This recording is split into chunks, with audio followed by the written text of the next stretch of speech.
Hello everyone, myself Eli Mehta, working as an assistant professor in computer engineering department at Mahatma Gandhi Institute of Technical Education and Research Center, Navsari. Our subject is database management system. Our unit is 7, that is transaction processing. So today our topic is log. So first of all, what is log? A log is a variable associated with the data item to control concurrent access to that data item. Okay, so see in the diagram, multiple users are there and they are accessing the common database. Okay, so when this first user is accessing the database, the another user cannot access the data. So logging is a strategy that is used to prevent such concurrent access of data. So at a time, only one user can access the database. So lock is a variable associated with the data to control the concurrent access of the data items. Okay. To ensure serializability, it is required that data items should be accessed in a mutually exclusive manner. For example, if one transaction is accessing the data item, no other transaction can modify that data item. So see, we see in the diagram, okay, that one user is accessing the database. At that time, the another user cannot use the data. Okay, so for serializability, it is required that they are performing in mutually exclusive manner, that one transaction is accessing the data. At that time, another transaction cannot change the data. Okay, to implement this requirement, locks are used. Okay, a transaction is allowed to access a data item only if it is currently holding a lock on that items. Okay, so for that we need the lock. Okay, so transaction is allowed to access the data if and only if they are holding the lock. Okay, so there are two modes in which the data item may be locked. Okay, so first is shared mode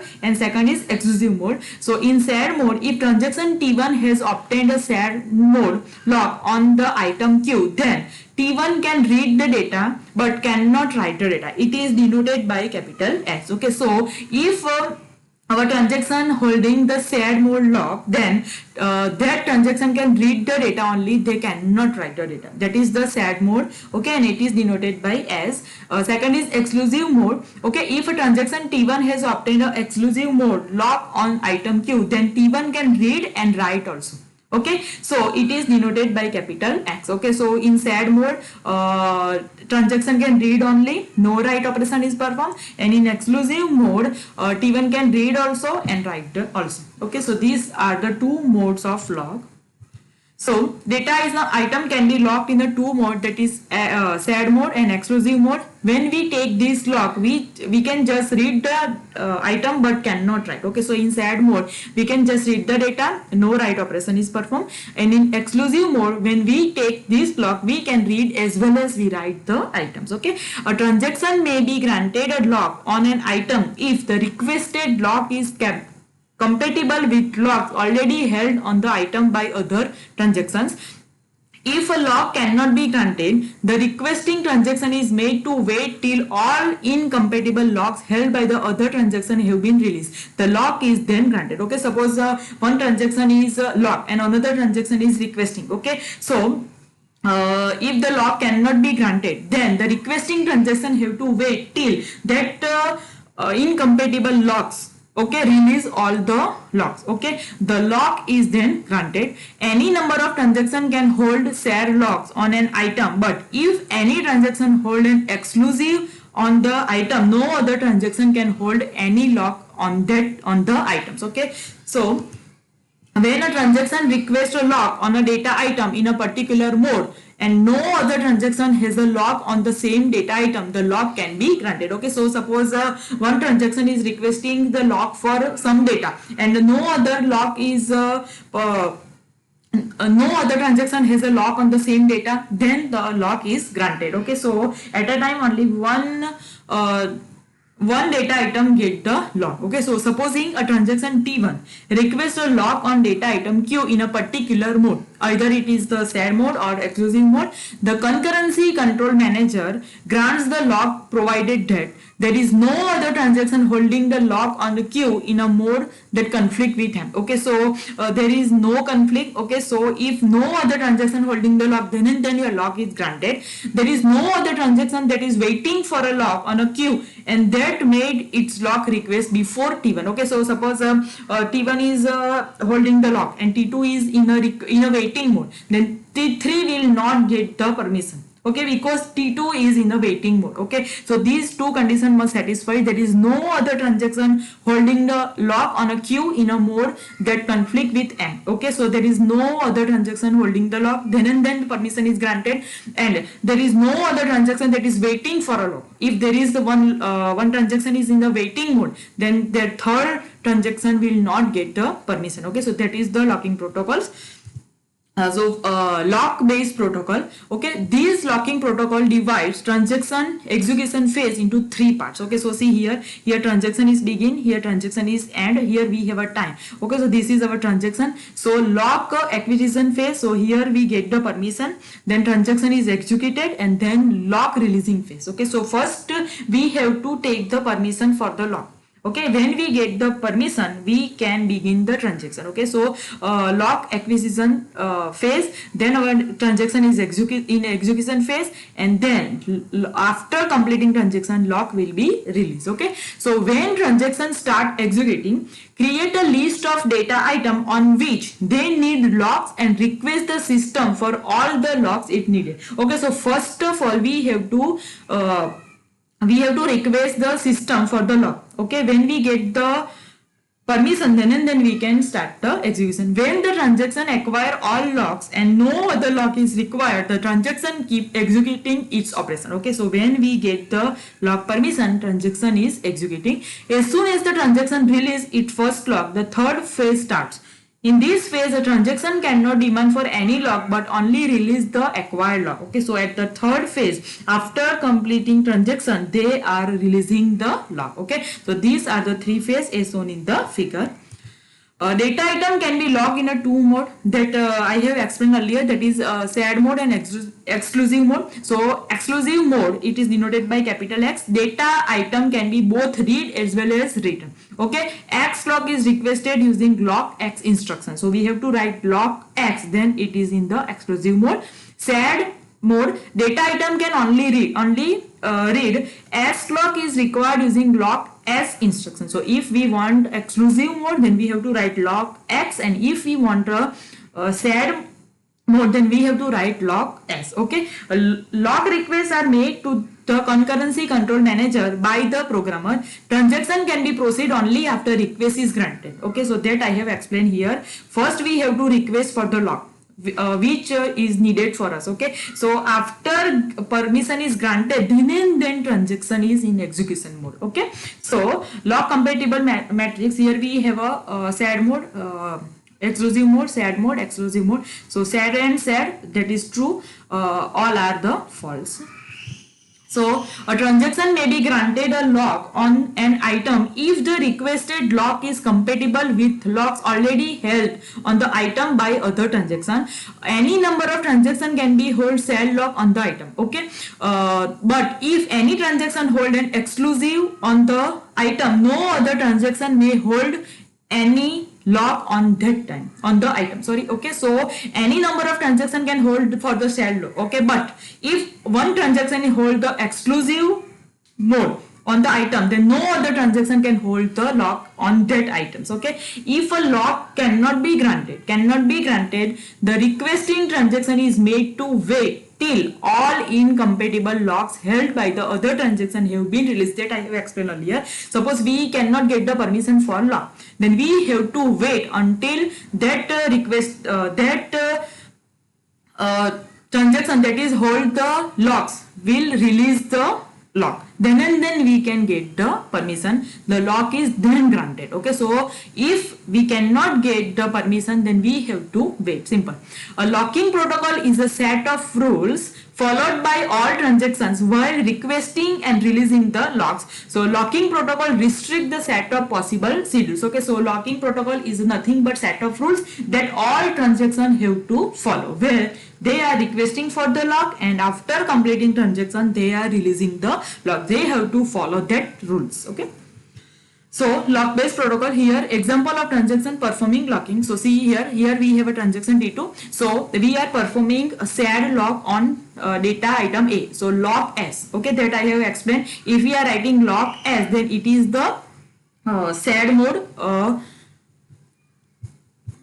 See here, that is the SAD mode, okay, lock X and lock S, and if we have a lock X, then it is the exclusive mode, okay. So lock S on data A, okay. So in SAD mode we can only read the data. So see, read A. After reading the data, unlock, okay. So unlock A. So now B can perform the lock. They are granted for the lock permission. So lock S on B, data B. So again for S we can read only. So read B, okay. After that unlock B. After that display A plus B. So read A and read B. So we are reading some value for A, we are reading some value for B. Now we are displaying A plus B. So remember that for SAD mode we have to write lock S, okay. After performing we have to unlock that, okay. And in SAD mode we can only read the data, we cannot write the data here, okay. So locking as above is not sufficient to granted serializability, okay. If A and B get updated in between the read of A and B, the display sum would be wrong. So it is not the perfect, not sufficient, okay. So next is two-phase locking protocol. To avoid that problem, to guarantee serializability, we must follow some additional protocols, additional rules, okay, that are not satisfied in lock-based protocol, okay. So two-phase locking protocol is introduced. To guarantee serializability, we must follow some additional protocols concerning the positioning of locking and unlocking operation in the every transaction, okay. This is where the concept of two-phase locking protocols comes in the picture, okay. Two-phase protocols ensure serializability. These protocols require that each transaction issue lock and unlock request in a two-phase, okay. So we are taking the permission for lock, okay. Issue lock and unlock request are in the two phase, that is first is growing phase and second is shrinking phase. So we will see what is this growing phase and shrinking phase. These protocols require that each transaction issue lock and unlock request in a two phase, that is growing phase and shrinking phase. What is growing phase? In this phase a transaction obtain locks but cannot release any lock, okay. So in growing phase a transaction can only take the locks, okay, they cannot release the lock. When a transaction takes the final lock is called the lock point, okay. So at the point where final lock is issued, at this point is known as a lock point, okay. So in growing phase they can only obtain the locks, they cannot release the lock, okay. Now in shrinking phase, in this phase a transaction can release the lock but cannot obtain any lock, okay. So in growing phase they are taking the permission. If permission is granted, then they can obtain the locks, they cannot release. And in shrinking phase they can release the lock, they cannot obtain the locks, okay. The transaction enters the shrinking phase as soon as it releases the first lock after crossing the lock point, okay. Lock point means last final lock is obtained, okay. So when final lock is obtained, it is known as a lock point. So remember this, in growing phase transaction can only obtain the locks, they cannot release. And in shrinking phase the transaction can release the lock but cannot obtain. So these are the two phase of two phase locking protocols, okay. So see, this is transaction, this is the growing phase and this is the shrinking phase. We have a transaction begin and transaction end. So growing phase means we are obtaining the locks, okay. Here we are obtaining the locks and our transaction is begin. At the end we are releasing the lock in shrinking phase, so transaction is end, okay. So initially a transaction is in the growing phase by default, okay. The transaction acquire locks as needed, they need the n number of locks, then they are taking permission for that n number of locks, okay. Once a transaction releases a lock, it enters in the shrinking phase and it cannot issue more lock requests. So remember these two phases, growing phase and shrinking phase. In growing phase transaction is obtaining the locks and in shrinking phase transaction is releasing the lock, okay. So this is the two phase locking protocol. See, this is the skeleton of locking and unlocking. So let's see the transaction implementation in two phase locking protocol. This is just a skeleton transaction which show how unlocking and locking works with two phase locking protocol. See here we have a two transaction T1 and T2, okay. See here we have a for transaction T1 we have a locking lock S, that is SAD lock A for A.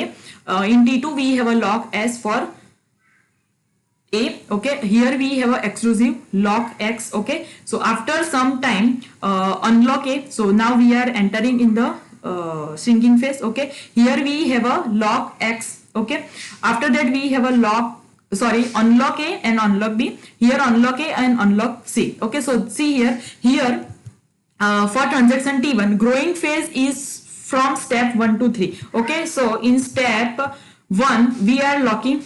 Okay, and in step 3 we are also get the lock for B. Okay, so this is the growing phase. We are obtaining the locks for A and B. Okay, now sinking phase is from steps 5 to 7. Okay, so from 5 we are unlocking. So unlocking means we are releasing the lock. So we are in the shrinking phase now. So 5 to 6 we are in which phase? Shrinking phase. So it is clearly shown in the figure that for transaction T1 1 to 3 we are in the growing phase, so we are obtaining the locks, and from 5 to 6 we are in the shrinking phase as we are releasing the lock.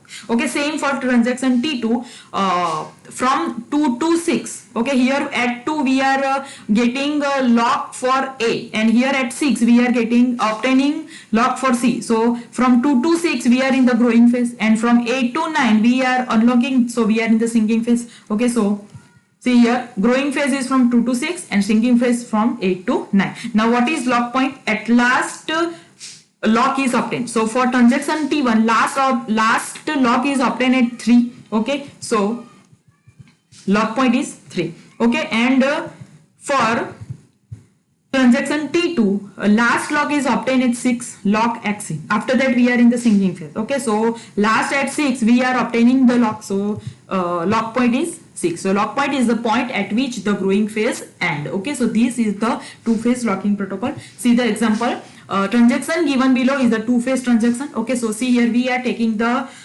exclusive lock. So lock X, we are writing lock X. If we have a shared mode, then we write lock S. So lock X at variable V. Okay, we are read V. Okay, now for exclusive we can write also. So we are updating here we read the value of B, original value. Now we are updating the value. So B is equal to B minus 50, and we are writing that updated value B. Okay, suppose our value of B is 100. So we read 100 minus 50. So now our answer is 50. So write B, that is 50. After that we are take the lock for A variable. Okay, so lock X for A. Now we are reading A. Okay, after that A is equal to A plus 50. Okay, so we are reading some value of A is 100. So 100 plus 50. So answer will be 150. So write 150. Okay, so these are the operation in exclusive mode. We are reading and we are writing also. So this is the concept of exclusive. So we are using exclusive mode. So lock, okay, then read and write. Okay, for now lock for A variable, then we are performing read and write. Now first we obtain the lock for B here. Okay, so we are unlock B. Okay, after that we acquire the lock for A. Okay, so here we unlock A. So this is the two-phase locking protocols. Thank you.